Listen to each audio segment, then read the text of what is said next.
Jirra jirtuu maatiiwwan chaanaalii keenya meemii kofalchiisoo torban kanas ni qabannee jirra. Sabiskiraayib gochuu keessan akka hin irraanfanne. Torbee tokkoof Finfinnee turtee galtee ijoollee safaraa kee durii gaafa argitu salaam naachu.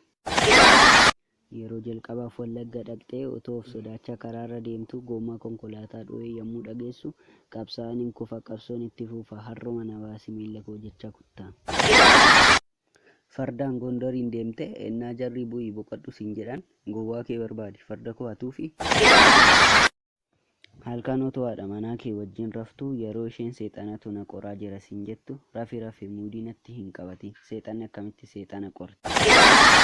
Siikiin kee durii ennaa isheen gurbaa gibbidaa sana waliin karaa irratti sitti dhuftu waaqa abbaba biqilaa nagatta ari'aana korbeessa kee jechaa raan. Osoo barsiisaan maatii kilaasii jiruu yeroo tokko jeeqee dhiisuu didu callisi mucaanan akka gatii dhabamtee akka hin hafne. Harmi har'a gammadaan jira. Maaliif qabxii gaarii argatte moo? Lakkii barsiisaa maatii keenyatu du'e malee.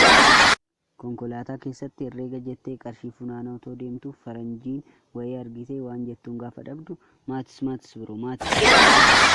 Fiilmii Hindii ilaalaa oolte gaafa gadi baatu maal abbaa kee waxxaramta dhala jinjibilaa.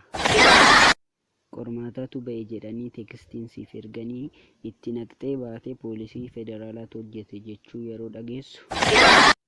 Barsiisaan si barsiisaa xumuree dhumarratti gaaffii qabdu gaafa jedhu eeyyee barsiisaa Geetaachoon faayessa jiru. Hiriyaa keen akka tasaa walitti buutee si'a wal qabattu barsiisaan keemistirii isinitti dhufee yeroo callisee darbu maali barsiisaa asiidiif beezii isinitti fakkaanne moo kan wal nu nyaachistan. Jiraachuuf dhalanne jiraachuuf dadhabne.